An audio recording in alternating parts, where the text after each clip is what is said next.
I still remember the day everything changed. A summer afternoon, sunlight hitting our living room windows, my grandma quietly sipping tea behind me, and across the street, a bunch of so-called contractors were planting trees in the neighborhood. Except they weren't planting anything. They were literally dropping bagged saplings onto the grass like they were tossing out trash.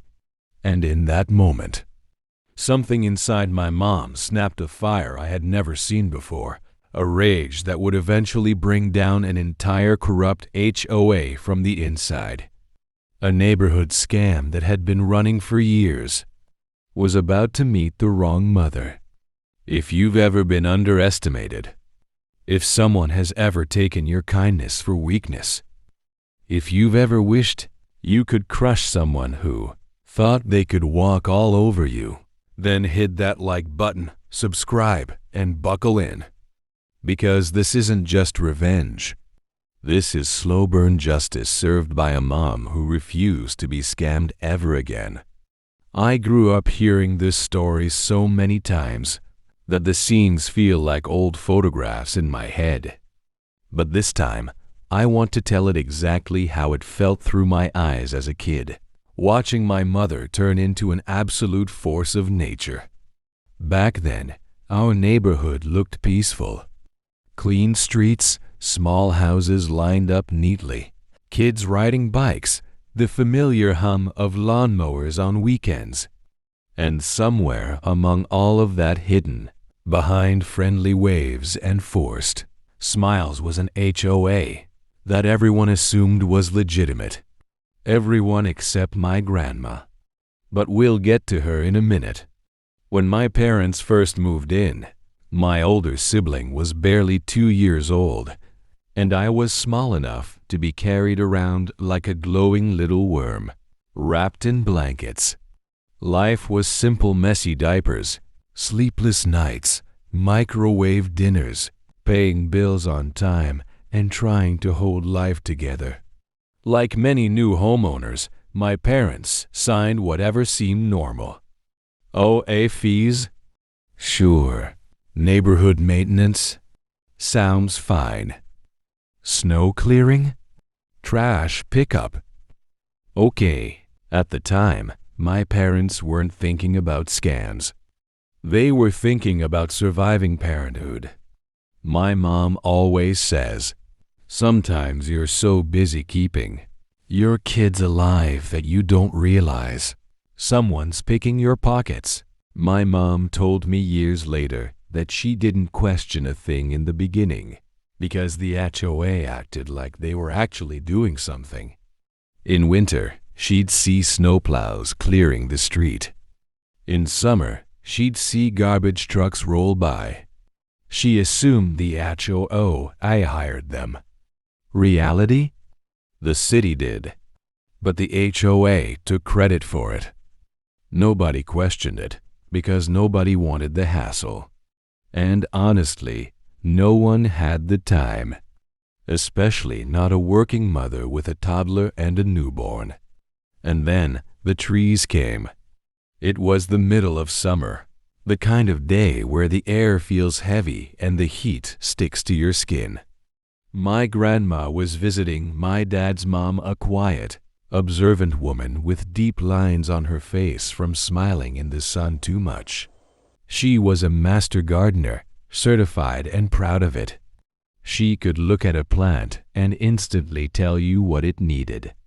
So when a truck pulled up and guys started unloading saplings, she perked up like a detective arriving at a crime scene. I remember being inside the living room, leaning against the sofa, chewing on something I probably wasn't supposed to chew on. My grandma stood at the window, watching like a hawk. Then she muttered, "What on earth are they doing?" My mom walked over, half distracted, wiping her hands on a dish towel. "What happened?" Grandma pointed with a shaky but determined finger. "Look, across the street, the workers weren't planting anything. They weren't digging holes. They weren't preparing the soil. They were literally dropping bagged saplings roots, still sealed in plastic, onto patches of grass. Plop, plop, plop. It looked like someone was throwing sad sticks all over the neighborhood. Even as a kid, I remember thinking, "This doesn't look right." Grandma whispered, "Those trees are going to die." My mom frowned. "What do you mean?" "They're not planting them. They're just leaving them on top of the ground. The roots aren't in soil. They'll dry out by morning." My grandma wasn't being dramatic. She was being factual. But that one sentence, "Those trees are going to die," hit my mom harder than anyone expected. It wasn't about the trees anymore. It was about the money, the time, the trust, the whole lie they'd been paying into. My mom always says there's a moment in every woman's life when things click. A moment where her brain stops accepting bullshit. This was her moment. Imagine being a working mother of two, juggling jobs, bills, daycare, exhaustion, paying this HOA month after month because you're told it helps the community, only to find out they can't even plant a tree. And not just incompetence, pure laziness, carelessness, fake work. I remember my mom exhaling sharply, like a pressure valve suddenly bursting open. She didn't shout. She didn't rant. She didn't panic. She just went silent. And anyone who knows my mom knows, her silence means danger. Without saying a word, she grabbed her keys. Grandma blinked. "Where are you going?" My mom didn't look back to get answers, and she walked out the door. My mom marched to the head of the HOS house like she was on a mission from God himself. She knocked on the door, firm, repetitive, unbothered. The HOA had answered with this big plastic smile, a smile that said, "Oh, another homeowner with silly questions." My mom told him, point blank, "Your workers dropped trees on the grass. They didn't plant them. They're going to die. Fix it." The HOA head blinked like she'd just insulted his entire family lineage. But then he made the first mistake. He assumed my mom was dumb. He assumed she didn't know anything about gardening, plants, or proper landscaping. He assumed she would be satisfied with excuses. So he said, "Ma'am, it's not as simple as that. But if you care that much, maybe you should join the HOA. We could use more members." He thought he was giving her a chore. He thought she'd get bored and give up. He had no idea he had just invited a wolf into his own henhouse. My mom smiled this slow, chilling smile and said, "Sure, I'll join." And just like that, their fate was sealed. They planted the trees properly the next day. Most of them still died. But that was just the beginning. Because my mom wasn't stopping at trees. She was just warming up. The first HOA meeting my mom attended felt nothing like what she expected. She walked in imagining a full room, concerned neighbors, organized paperwork, maybe a whiteboard or a list of things to fix in the neighborhood. Instead, she stepped into what she later described as a sad, stale living room with 5 bored people pretending they were running the United Nations. There were mismatched folding chairs, a dusty snack table with stale cookies, and a circle of people who looked way too comfortable with each other. They greeted her politely, but with that energy of people who think they're being generous by letting you into their little club.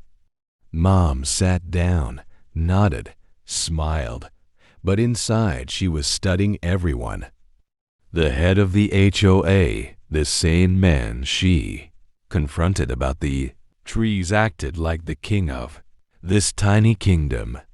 He shuffled papers that didn't matter, cleared his throat like he was about to solve world hunger, and then began the meeting.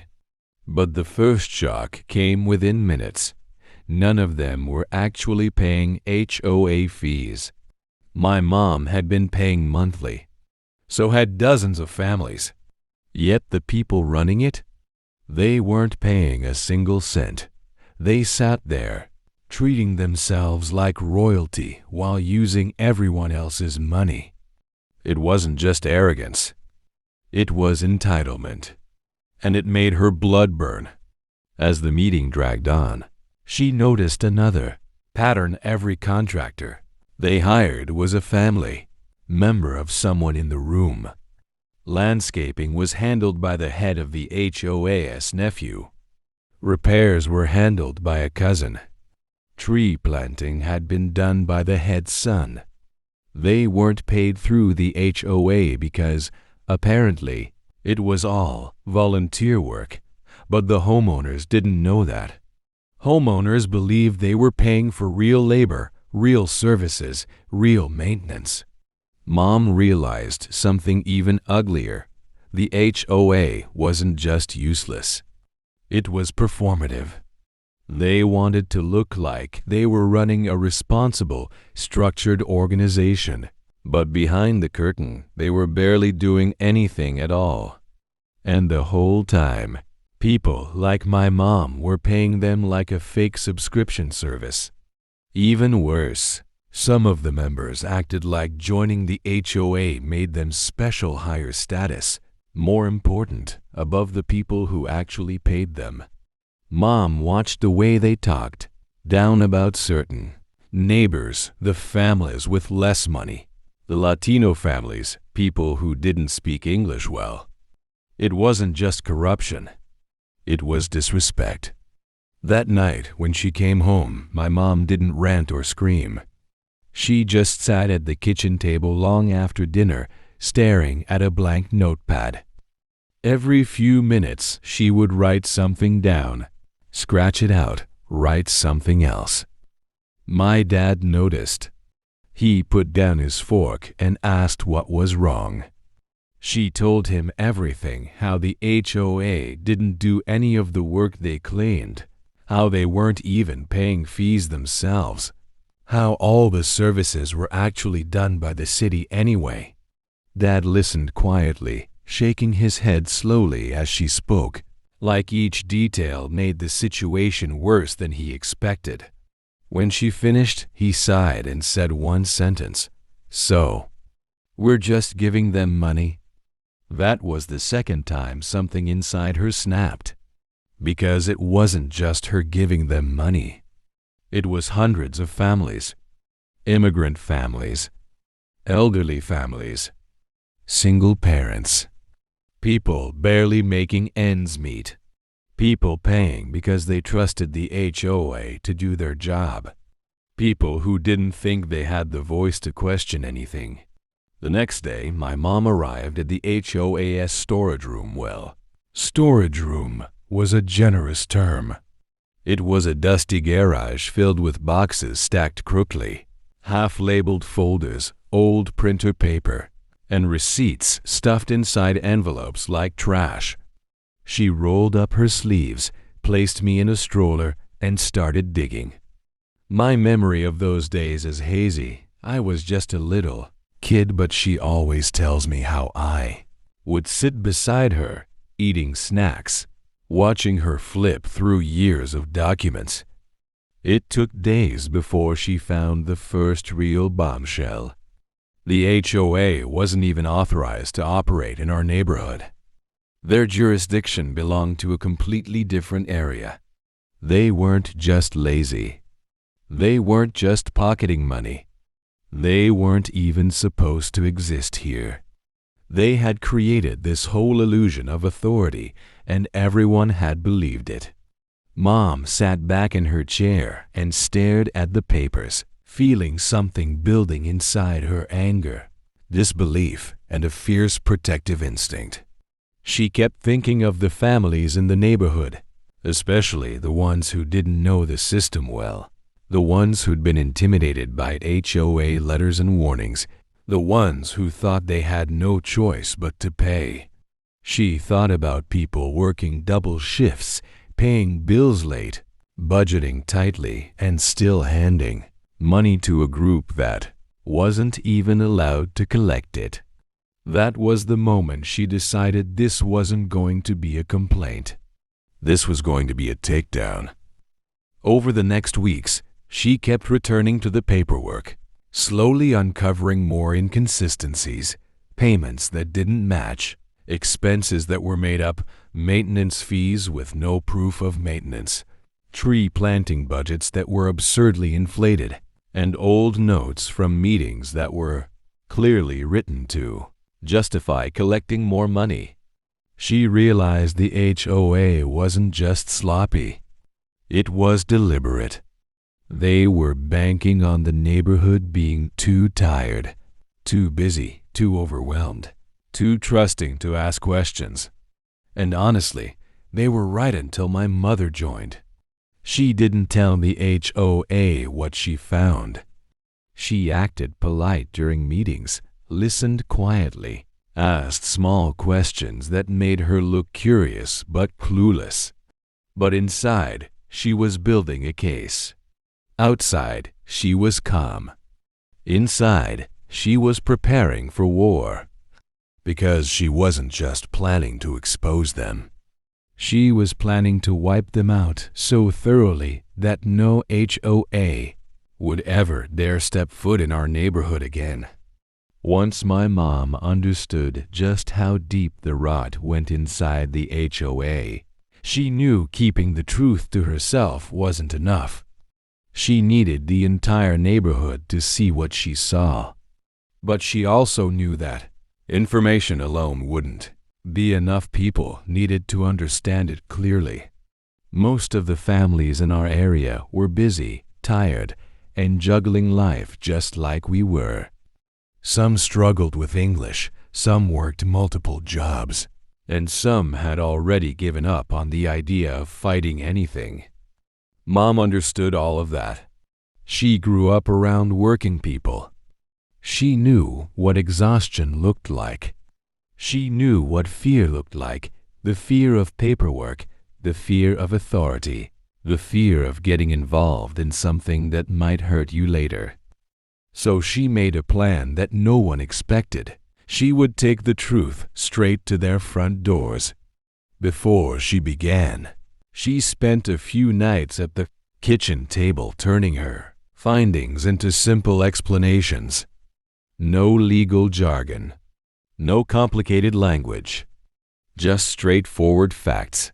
The HOA doesn't legally belong here. They don't do the services they claim. The city already covers snow and trash.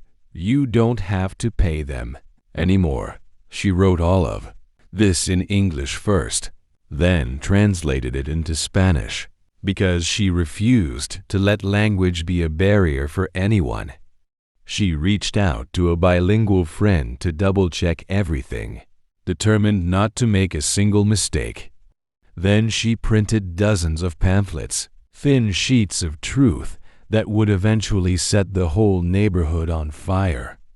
I remember sitting in the stroller, my legs dangling, while she stacked those pamphlets in neat piles. There was something intense in her eyes, something heavy and focused. This wasn't annoyance anymore. This had become personal. She looked at the stacks of papers like they were weapons she planned to use with precision. Then she loaded the stroller with snacks, bottles, blankets, and the pamphlets. She buckled me in, called to my sibling, and off we went. Block after block, house after house, door after door. Some neighbors were confused at first. They opened the door thinking it was a sales pitch. Then they saw the papers and recognized the words HOA and fees and suddenly became alert. Some looked worried. Some looked angry. Some looked tired. But every person who read the first few lines reacted the same way, disbelief melting into frustration. Then frustration turning into something sharper. People had suspected something was off for years, but suspicion doesn't mean proof. Suspicion doesn't give you a way out. My mom wasn't giving suspicion, she was giving facts, evidence, clarity, a way to fight back. The reactions varied. A middle-aged man actually cursed out loud, shaking his head and muttering about how he had paid the HOA faithfully for years. A single mother stared at the paper with wide eyes like she couldn't believe someone had finally said what she had been too afraid to question. An elderly couple thanked my mom quietly, their hands trembling as they held the pamphlet. Some people didn't believe it at first, but when Mom showed them copies of the documents, their skepticism cracked. A few neighbors even walked with her for a while, going door to door themselves. Others promised they would come to the next HOA, meeting something nobody had bothered to do in years. With every house she visited, the neighborhood began to wake up. Whispered conversations spread like wind through the streets. People who had never spoken to each other suddenly shared stories about being charged extra fees, receiving rude letters, or being threatened with fines that never made sense. Families who felt alone realized they weren't the only ones being taken advantage of. It wasn't just money anymore, it was respect. The HOA had been counting on everyone staying quiet, but suddenly quiet was no longer an option. Mom had cracked the shell, and the truth was pouring out. And while she did all of this, she never stopped investigating. Every night, once we were asleep, she went back to the documents. She cross-checked dates, matched receipts to timelines, compared financial numbers, and tracked every inconsistency. She created a full trail of evidence, one that even a judge wouldn't be able to ignore. But she knew she couldn't do this alone forever. This wasn't just a neighborhood dispute anymore. This was fraud. So she did the smartest thing she could. She hired a lawyer and an accountant. It wasn't cheap. In fact, it put a serious dent in the family budget, but she didn't hesitate. As she told my dad, if they're stealing from us, they're stealing from everyone. And someone has to stop it. The lawyer looked through the papers, page after page, eyebrows rising higher with every document. The accountant took one look at the financial records and immediately pointed out that the numbers didn't add up. It wasn't sloppy bookkeeping. It was deliberate. The HOA had been collecting money they had no right to collect, using it to fund their own comforts, and never providing any of the services they advertised. When the accountant confirmed the fraud, my mom felt both relieved and furious. She finally had professionals validating everything she saw. But she also realized how long this had been going on and how many families had been drained by it. And still, she didn't rush into court. She wanted the neighborhood behind her. She wanted unity, not chaos. So she encouraged people to show up to meetings, to ask questions, to stop paying fees they didn't owe. And slowly, the once quiet, intimidated neighborhood began to stand taller. People who had never spoken out before sat together in living rooms, discussing strategy. Parents who barely had time to sleep found time to talk about corruption. Neighbors who had lived beside each other for years finally looked each other in the eyes and saw allies instead of strangers. My mom didn't just expose a scam. She gave people their voice back. And the HOA? They had no idea what was coming. By the time my mom had gathered all the evidence, the HOA had no idea how quickly things were about to unravel. She had stacks of documents, spreadsheets meticulously analyzed by the accountant, and notes from meetings that exposed every lie they had told the neighborhood. It wasn't just about the money. They had been pretending to serve the community while secretly lining their own pockets. She knew the first step had to be psychological. She had to make them feel that someone was watching, that their lies were about to be exposed, and that their little club wasn't untouchable anymore. The next HOA meeting was packed well, as packed as it could be for the tiny room they used for their so-called gatherings. Dozens of neighbors showed up, some skeptical, some furious, but all awake for the first time. My mom walked in like she owned the room, calm, composed, and deadly serious. She introduced herself politely, then immediately began presenting the findings. Every point was clear, every number accurate, every lie documented. People gasped as she read receipts that contradicted everything the HOA had claimed. She showed the letters, proving the HOA wasn't even authorized to collect fees in our neighborhood. She listed every contractor who was a relative, every service that was paid for but never delivered. You could feel the room shifting. The air grew heavy with tension.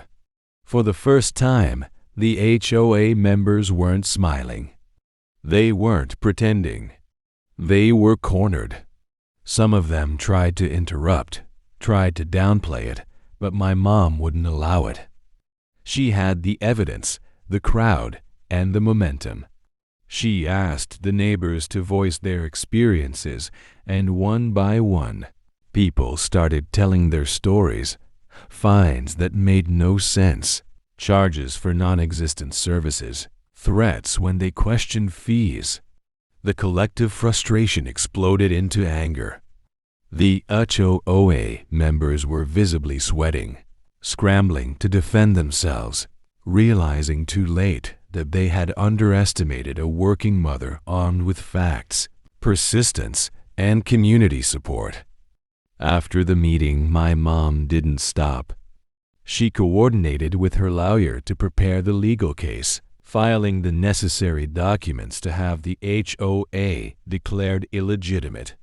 She scheduled meetings with city officials to confirm the services that had already been provided by the municipality, and she continued canvassing the neighborhood, ensuring that every resident knew their rights and the truth about the HOA. I remember sitting in the stroller, clutching a pamphlet, while she explained to neighbors why they didn't owe a single cent anymore. Her voice never shook. Her determination radiated. People started to believe not just in the evidence, but in her. They saw a woman who refused to be bullied, who refused to let greed exploit her family or community. Finally, the courthouse day arrived. My mom, flanked by her lawyer and the accountant, walked in like a storm. The HOA members sat there, pale, nervous, and out of control for the first time in years. The judge listened as my mom presented the case: illegitimate authority, fraudulent fee collection, misrepresentation of services, and conflicts of interest with family-run contracts. Every piece of evidence was airtight. The HOA members tried feeble excuses, but it was like watching paper boats sink in a storm. They were unprepared for someone meticulous, relentless, and principled. When the judge finally ruled that the HOA had no legal right to operate in our neighborhood and that residents, were no longer required to pay. The courtroom erupted quietly in relief and satisfaction. Mom didn't celebrate. She barely smiled. She said later that the victory felt heavy, almost surreal. It wasn't about the money or proving the HOA wrong. It was about restoring fairness, dignity, and justice to a neighborhood that had been exploited for years. Walking out of that courthouse, she felt the weight of months lifted off her shoulders. And the best part? Almost 2 decades later, no one has dared to form another HOA in our neighborhood. My mom had not just exposed fraud. She had built a shield that protected an entire community. The day the HOA officially folded felt almost unreal. I remember watching my mom walk down the street after the courthouse ruling, the sun hitting her hair just right, her posture proud but calm, like she had carried a mountain up a hill and finally set it down. The HOA members were furious. Some of them shouted, some tried to argue, some simply left in shame. But my mom didn't respond. She had already won. All their excuses, all their lies, all their attempts to manipulate and intimidate, they were gone, vanished under the weight of truth and persistence. I could feel her relief ripple through me, even as a kid. Even though I didn't fully understand the legal papers and complex spreadsheets, I understood the feeling of power, of righting a wrong, of finally being seen and heard. Neighbors came up to her afterward, shaking her hand, hugging her, thanking her. People she barely knew called her a hero. She would always shrug and say she was just doing what anyone should do. But I knew better. I saw her in action. I had seen her tireless nights at the kitchen table, the stroller filled with pamphlets, the hours she spent talking to neighbors, the precision she poured into her legal case. This wasn't luck.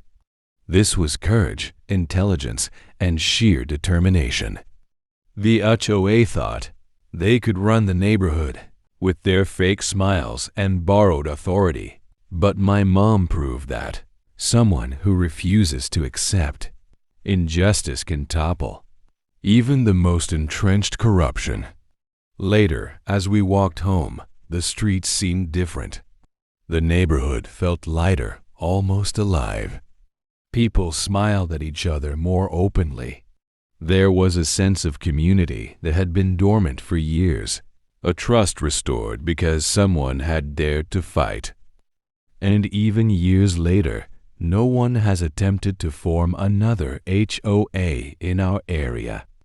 My mom's actions created a shield lasting reminder that corruption cannot survive when confronted by truth and perseverance. I learned something profound watching all this unfold. Sometimes, the strongest power isn't wealth or status, it's integrity, preparation, and refusing to back down. Looking back now, I realize that the real lesson wasn't about defeating the HOA. It was about what it meant to stand up, to question, and to protect what's right. My mom taught me that justice is worth fighting for, even when the odds are stacked against you. That the system can be challenged if you are smart, determined, and willing to go the extra mile. And most importantly, that one person's courage can inspire an entire community to reclaim its dignity. If this story resonated with you, if it gave you chills or made you think about a time someone defrauded or disrespected you, then hit that like button. Comment below with your most satisfying revenge story, and subscribe for more real-life tales of justice, determination, and the moments when ordinary people turn into unstoppable forces. Because sometimes, the most unforgettable victories come not from fighting giants with weapons, but from exposing their lies and standing firm until truth wins.